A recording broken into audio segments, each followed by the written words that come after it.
বন্ধুরা, তোমরা কেমন আছো? আশা করি তোমরা খুব ভালো আছো। আমিও খুব ভালো আছি। আজকে তোমাদের অতি সাধারণ একটি রান্না, কিন্তু খেতে কিন্তু অসাধারণ লাগে। কুমড়ো আলু ছোলা দিয়ে ছক্কা বানিয়ে তোমাদের দেখাচ্ছি।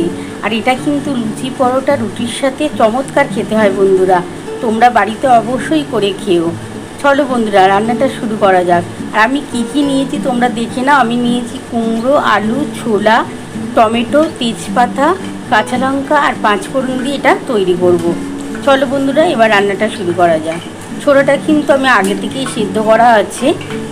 বন্ধুরা দেখো, আমি কড়াটা বসিয়ে নিয়েছি। কড়ার মধ্যে তেল দিয়ে দিয়েছি। এবার এই তেলের মধ্যে আমি 5 ফোড়ন দিয়ে দেবো। আমি অল্প করে একটু 5 ফোড়ন দিয়ে দিলাম। আর এই যে একটা তেজপাতা, এটা দিয়ে দিলাম।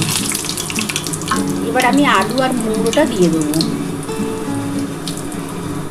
বন্ধুরা, আমি আলু আর কুমড়োটা দিয়ে দিলাম।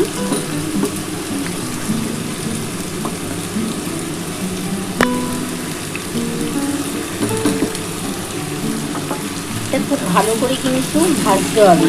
আলুটা একটু লাল লাল করে ভাজতে হবে, যাতে খেতেও ভালো লাগে আর দেখতেও ভালো লাগবে। আমি এর মধ্যে নুন, হলুদ দুটোই দিয়ে দেবো। আর মিষ্টি একটু দিতে হবে, তবেই কিন্তু এই ছক্কাটা খেতে ভালো লাগবে। একটু মিষ্টির পরিমাণ একটু বেশি দিও। তোমরা যদি মিষ্টি খেতে ভালো না বাসো, না দিতে পারো, কিন্তু এর মধ্যে একটু মিষ্টি দিলে এই কুমড়ো আলু ছোলার ছক্কাটা খেতে দারুণ লাগে। আমি এর মধ্যে 1.5 চামচের মতো নুন দেবো। আমার চামচটা একটু বড় আছে, তাই জন্য আগে 1.5 চামচের মতো দেবো। আমি 1.5 চামচের মতো নুন দিলাম। আর 1 চামচের মতো হলুদ দেবো। দিয়ে ভালো করে কিন্তু এটা ভাজতে হবে। আমি নামাবার আগে কিন্তু চিনিটা দেবো। এটা কিন্তু খুব নিরামিষ রান্না কিন্তু বন্ধুরা। এটা নিরামিষ দিলে কিন্তু এইভাবে তোমরা করে খেতেই পারো। নিরামিষ দিলে তোমরা যদি মনে করো রুটি পরোটা করছো বা রুটি, তার সাথে কিন্তু এটা করে খেয়েও দারুণ লাগে। আর এর মধ্যে ছোলা পড়বে তো, দারুণ খেতে হয়, দারুণ। আমি এর মধ্যে ছোলাটা দিয়ে দিলাম। আর কাঁচা লঙ্কাগুলো একটুখানি ভেঙে ভেঙে দিয়েছি। খুব ভালো করে এটা ভেজে নিতে হবে। ছোলা টোলা দিয়ে সব দিয়ে ভাজতে হবে। এর মধ্যে কিন্তু কোনো মশলা দেবো না। এটা শুধু 5 ফোড়ন দিয়েই করবো। আর টমেটো থাকবে, কাঁচা লঙ্কা থাকবে, আর নুন মিষ্টি যেটা লাগবে সেটাকে দিতেই হবে। এতেই কিন্তু এই তরকারিটা বা বলো বা ছক্কা বলো খেতে হেভি লাগে।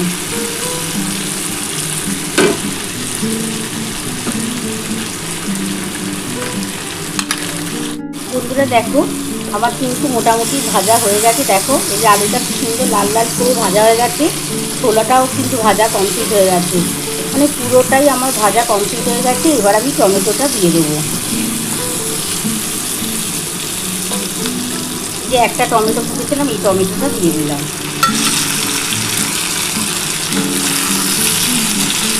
তোমরা যদি মনে করো যে এর মধ্যে ঝাল লঙ্কার গুঁড়ো দিলে দিতে পারো, কিন্তু আমি কিন্তু এটা কাঁচা লঙ্কা দিয়েই করি। এটার স্বাদ কিন্তু দারুণ হয় বন্ধুরা।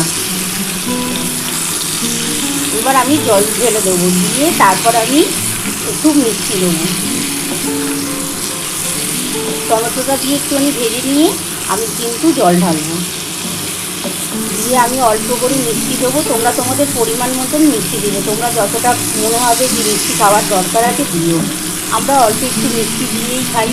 এই এই ছক্কাটার মধ্যে একটু মিষ্টি না দিলে না খেতে ভালো লাগে না। এবার আমি জল দিয়ে দিচ্ছি।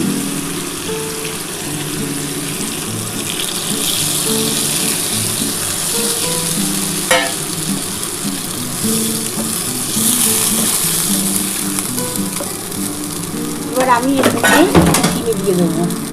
বন্ধুরা, এর মধ্যে আমি চিনি দিয়ে দিচ্ছি। আমি বড় চামচের 1 চামচ চিনি দিলাম, কিন্তু নাহলে কিন্তু এটা খেতে ভালো লাগে না। তোমরা চিনি না দিতে চাইলে না দিতে পারো। দিয়ে এবার আমি ঢাকাটা দিয়ে দেবো। আর এটা একটু শুকনো শুকনো করে খাবে, তবে কিন্তু খেতে ভালো লাগবে। লুচি পরোটা বলো বা লুচির সাথে দারুণ লাগবে। আমি এই ঢাকাটা দিয়ে দিলাম। আমি 10 মিনিট পর ফিরে আসি। 10 মিনিট পর ফিরে এলাম, দেখি আমার কতটা হলো।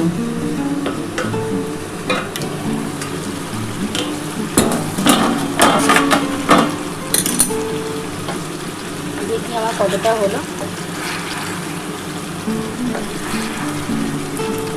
আমি আর একটু রাখবো বন্ধুরা, দেখো আরও অল্প একটুখানি রাখলে মানে আর 1 মিনিটের মতো রেখে দিয়ে আমি তারপর নামাবো। মোটামুটি হয়ে গেছে, সেদ্ধ হয়ে যাওয়ার কথা,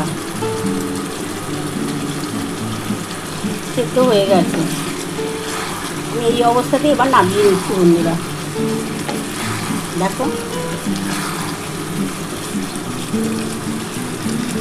আমি নামিয়ে নিয়ে তোমাদের দেখাচ্ছি। বন্ধুরা দেখো আমার কিন্তু কুমড়ো আলু আর ছোলার ছক্কা নামানো হয়ে গেছে। তোমরা তো পুরো রেসিপিটাই দেখে নিয়েছো আমি কিভাবে করেছি।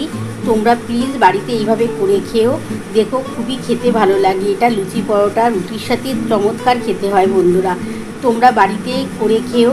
যদি আমার এই রেসিপি তোমাদের ভালো লেগে থাকে প্লিজ একটা লাইক সাবস্ক্রাইব করতে ভুলো না, আর কমেন্ট বক্সে অবশ্যই জানিও কেমন হয়েছে। তাহলে এরকম আরও নতুন নতুন রেসিপি নিয়ে তোমাদের সামনে হাজির হব। Thank you.